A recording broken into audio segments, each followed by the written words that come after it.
Merhabalar. Bu görmüş olduğunuz makinamız 6 kW'lık bir makinedir.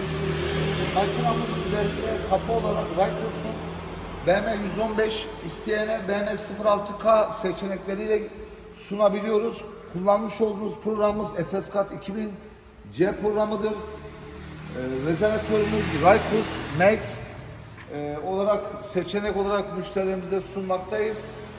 Endüstriyel bilgisayarımız, motorlarımız, sürücülerimiz Delta'dır. Birinci sınıf konfigürasyona sahip olan bu makinamızın kampanyası vardır. Detaylı bilgi için lütfen bizleri arayınız.